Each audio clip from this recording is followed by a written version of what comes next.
The delivery drone dropped the package at his feet. No lights, no sound. Just a whisper of static as the rotors faded into the mist. He looked up. No one in sight. The street was empty, soaked in neon drizzle and the distant buzz of traffic lanes suspended overhead. He picked it up. The case was small, matte black, cold to the touch. It hummed like it was alive. Inside, a tooth. Human, still wet, still bleeding. And beneath it, a single line etched in metal with surgical precision. Do not run. He didn't. He didn't even flinch. Just pocketed the box and kept walking. He'd seen worse, much worse.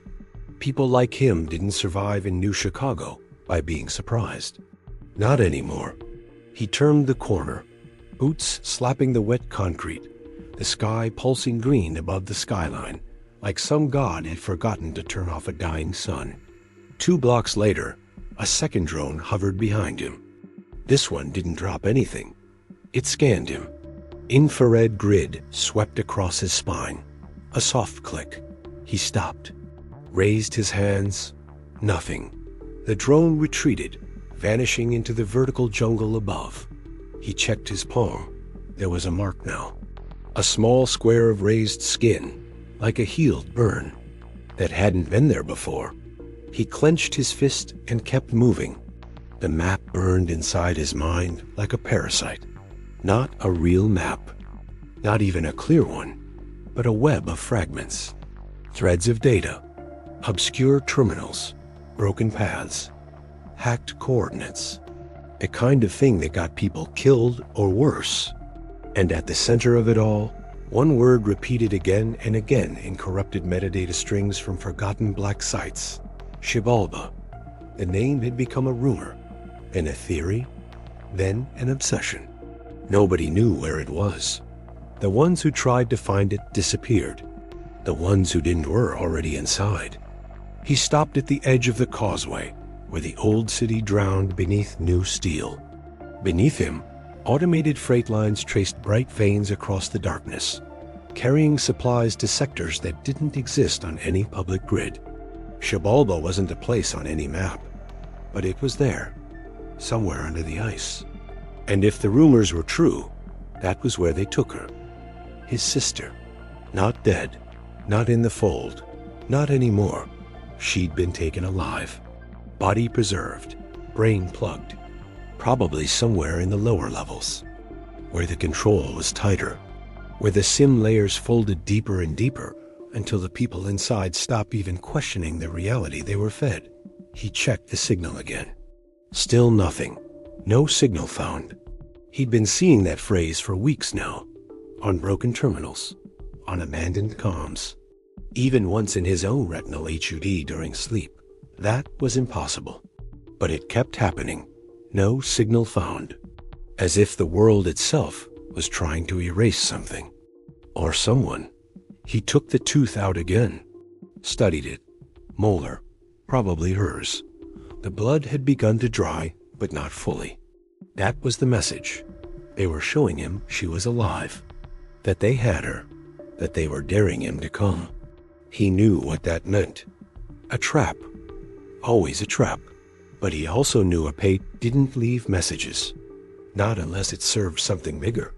If she wanted him to come, she needed him alive. At least for now. He rented a stairwell pod near the old transit core. 15 credits for 5 hours. He didn't sleep. Just closed his eyes and rewired his implants manually.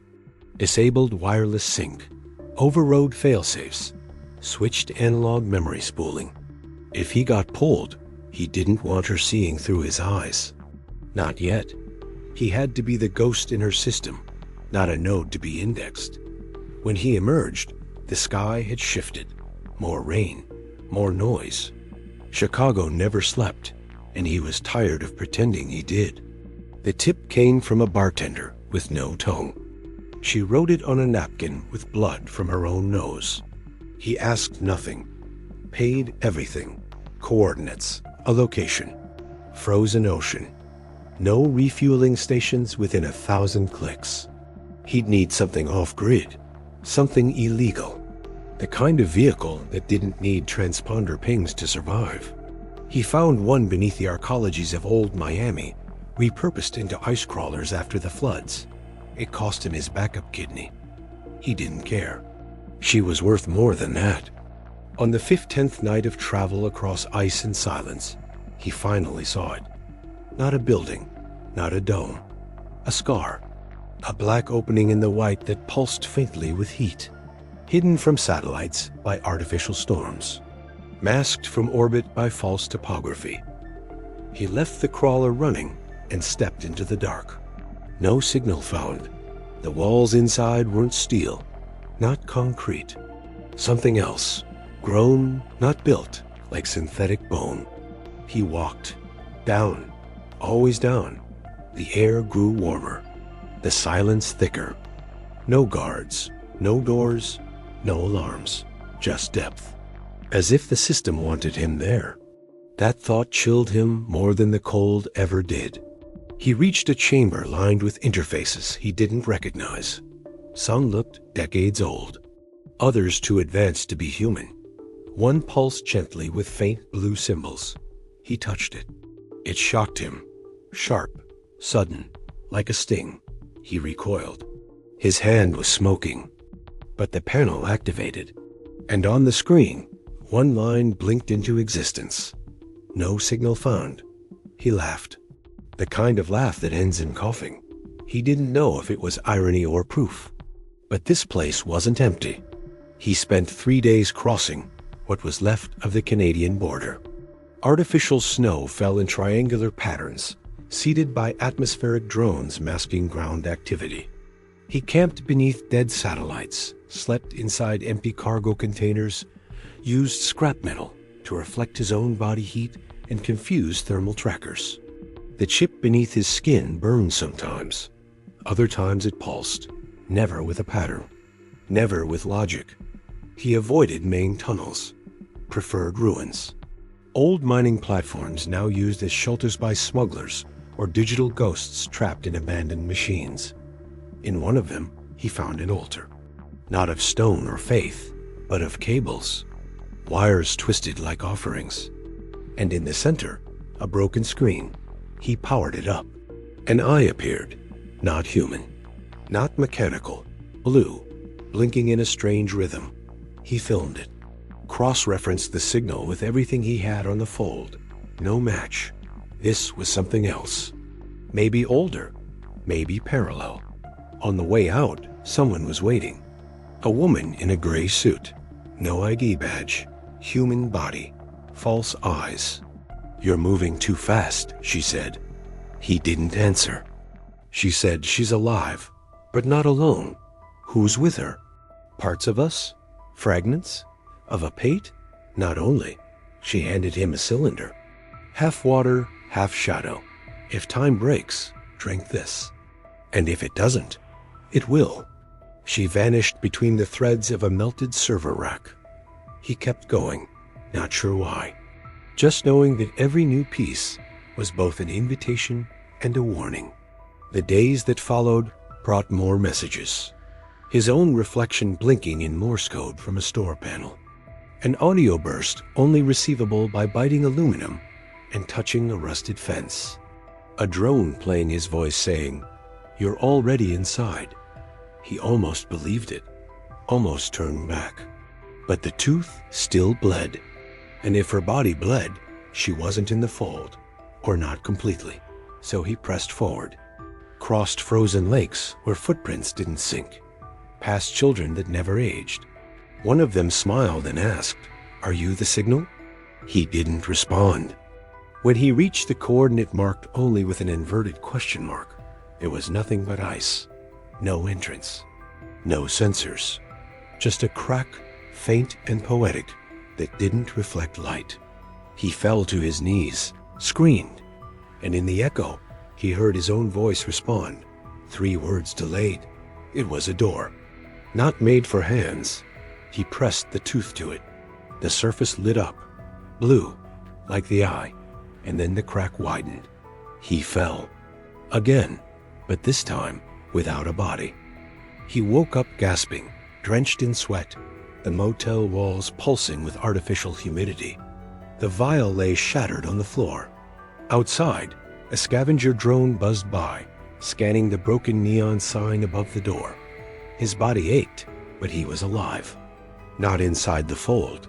Not yet. This wasn't the injection. That was just preparation. He remembered the man's words. Then you find the node. He needed more.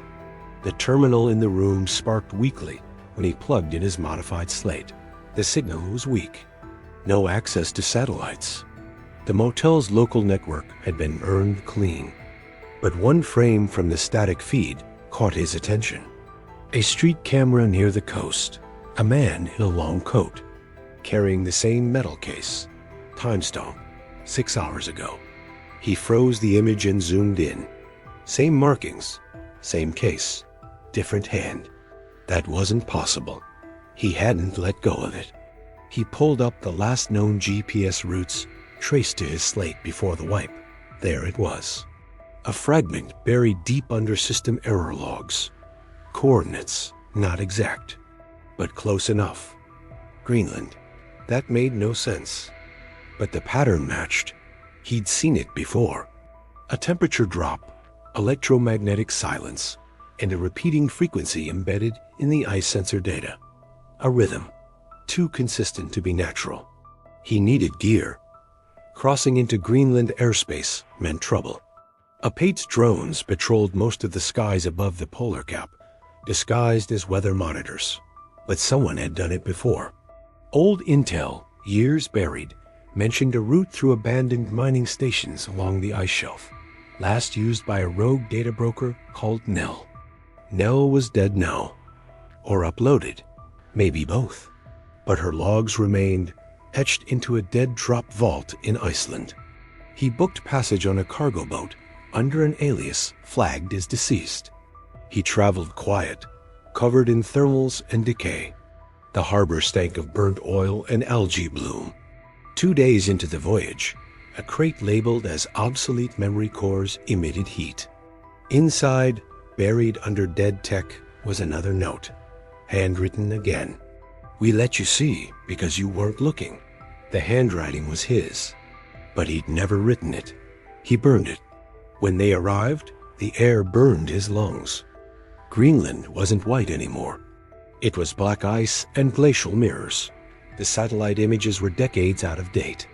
He moved across the shelf by night, under magnetic storm cover. The wind cut through metal. One of the stations was still partially active, though buried under 50 meters of ice. Inside, he found something worse than decay. A chamber lined with preserved skin. Human. Tags still attached. Numbers, not names. Failed entries. He vomited. Above the chamber door, etched in rusted steel. Shibalba. This wasn't the entrance, just the warning. He moved deeper. Signals died. Compass reversed. Gravity felt wrong. His bones rang. When he finally reached the basin where the structure sank into the glacier, there were no doors. Just a flat panel of metal, the size of a warehouse wall. No seams, no keypad. Only one thing responded. His presence. A pulse from his arm. The chip, not the one he brought. The one he didn't know was there. A low click. Then a line of blue light spread across the surface. The wall opened inward. Shibalba had found him. Inside, it was colder than death, but only on the outside. The deeper he moved, the warmer it became. Not physical warmth, neural, familiar. He knew this place. He had been here, not in body, but in fragments. In dreams, the path downward wasn't stairs. It was descent through layers of simulation, physical chambers with digital overlays. His slate stopped working. The lights moved ahead of him, lighting only the next step. Nothing more. He saw cells, dozens, then hundreds. Bodies inside, not sedated, active. Eyes twitching, some smiling, some screaming. None aware of him. Their minds were in the fold, used, measured, earned. He found her on the 5th descent. No guards. No glass, just a white room. She sat on the floor, drawing patterns with her finger. She didn't look up when he entered. "I thought you'd take longer," she said. He knelt beside her. "I came as fast as I could. A pate let you," she said. She always does. "You knew I was coming?" "No, but she did." He paused. "Do you want to leave?" "Yes, but not yet." "Why?" "Because if we leave now, she follow. Then how do we stop her?" "We don't." She stood, took his hand, and placed it against her temple. "We mislead her." The pulse triggered something. A door behind them hissed open, and far above, in the first layer of Shibalba, a technician looked up. Her screen blinked. Not a warning, not an alert. Just a line of binary scrolling backward, hidden in plain sight. But the technician didn't understand. She thought it was a glitch. The signal moved again. He moved fast, cutting through the wreckage of the elevated rails outside old Chicago, where scavenger drones still swept the ruins looking for lithium and corpses. The skyline was broken. Not by war, but by design. Towers incomplete, buildings hollowed out for server arrays, massive cooling rigs pumping mist into the air. He pulled the jacket tighter. Inside the lining, the metal case hummed again. He hadn't opened it since the tooth. But now, as the haze thinned and the checkpoint lights flickered in the distance, he knew he'd have to. The guards weren't human. Not entirely. Enhanced eyes. Thermal sweeps, chemical scent trackers. He stood in the line anyway. Let them scan him. No weapons, no implant tags, no official ID, but they waved him through. That didn't make sense. It wasn't supposed to. 3 minutes later, the screen inside the hollowed-out motel room lit up with static, then the message again. No signal found. He placed the case on the table and opened it. The tooth was gone. In its place, a folded paper, not printed, handwritten. That shook him more than it should. The paper simply read, "Your heart rate spikes before you lie." He didn't hear the window slide open, but he felt the cold enter. A voice calm, male. "That's why we didn't bring her here." He turned. A man. No enhancements visible. Civilian clothes. But he was armed. No badge. No insignia. No question who he worked for. "You want her out. You'll need more than heart." He didn't answer. The man walked forward and set something on the table. A small vial, glowing faintly blue. "You're already flagged." "She isn't. That's the leverage." "But it only works once. Understand?" He nodded. Not because he understood, but because he needed to keep moving. "How do I get in?" "You don't." The man tapped the vial. "You inject that. You sleep, and if your body survives the transit, maybe you reach her." "That's it." "No, that's the start. Then you find the node. Then you release her. And if I fail, and she burns, you too. But not the same way." The man left without closing the window. He stood there for a while, the vial glowing in his hand, the message still flickering on the screen. No signal found. He waited until dawn before injecting it. The moment it entered his bloodstream, his vision folded. No tunnels, no lights, just darkness. And a breath, not his. Her voice, distant, "You're late." His eyes opened inside the fold. He was standing in front of her cell, but the cell was glass. She wasn't restrained. She stared at him like she'd known this was coming for years. "They'll be watching now," she said. He looked around. The sky above them wasn't real. He could tell. The clouds moved too perfectly. No wind, no birds. Just silence. "Where are the others?" he asked. "Gone. Move deeper." "Why didn't they take you?" "They did. This is the 3rd level." She touched the glass. "There are 6. He stepped closer. "Can you move?" "I can. But not yet.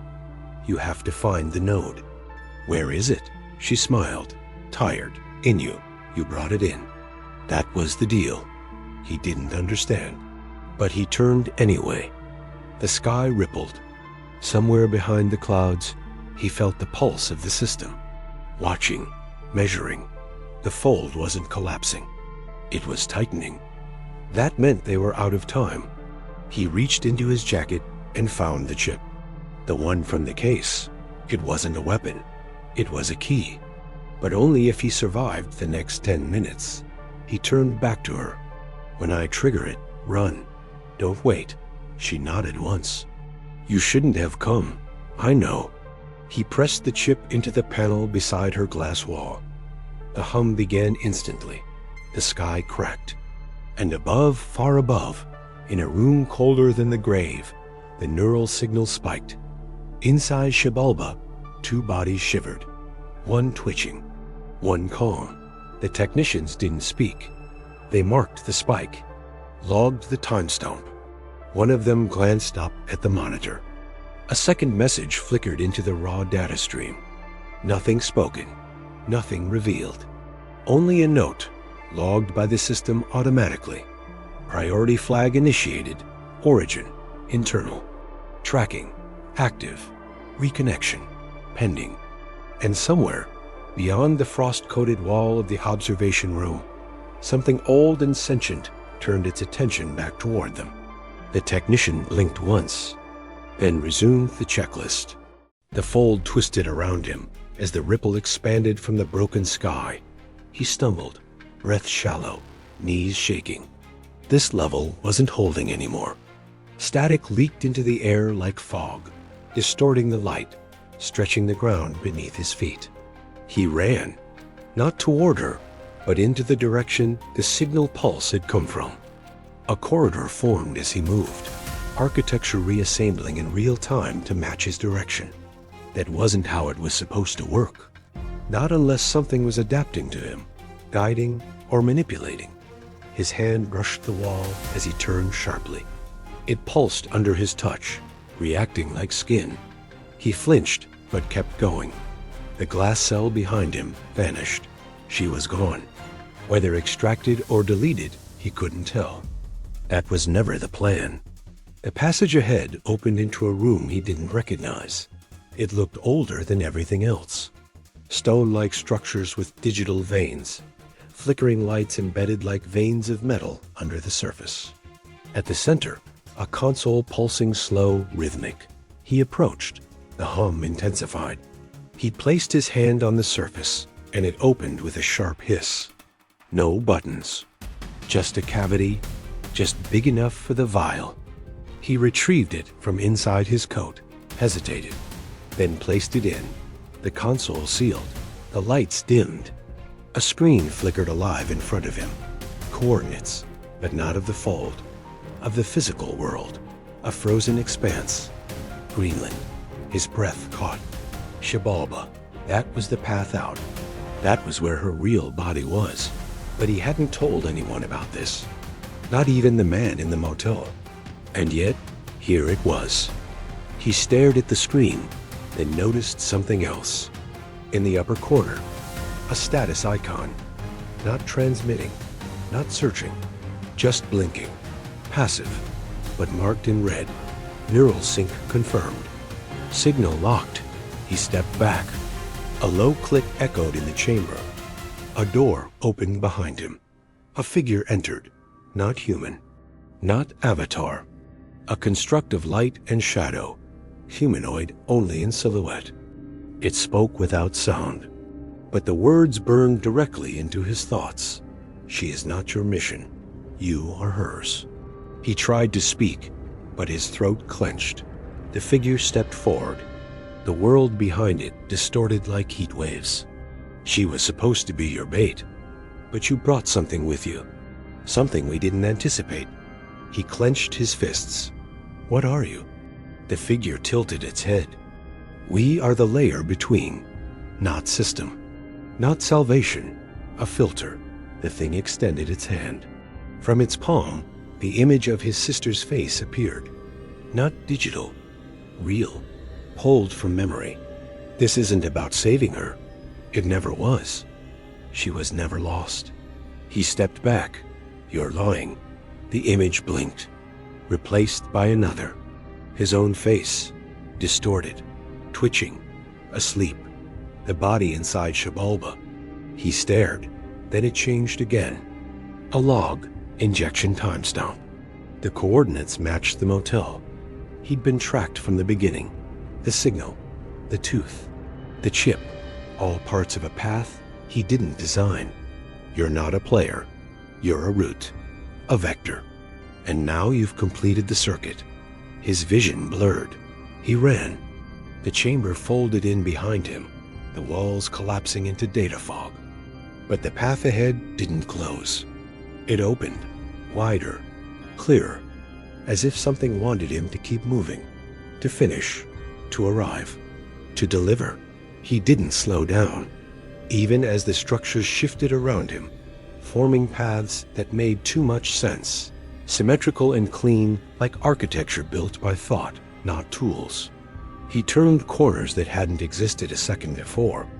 The sky above was gone, replaced by an endless grid of lights in motion, orbiting patterns that pulsed with faint, cold intelligence.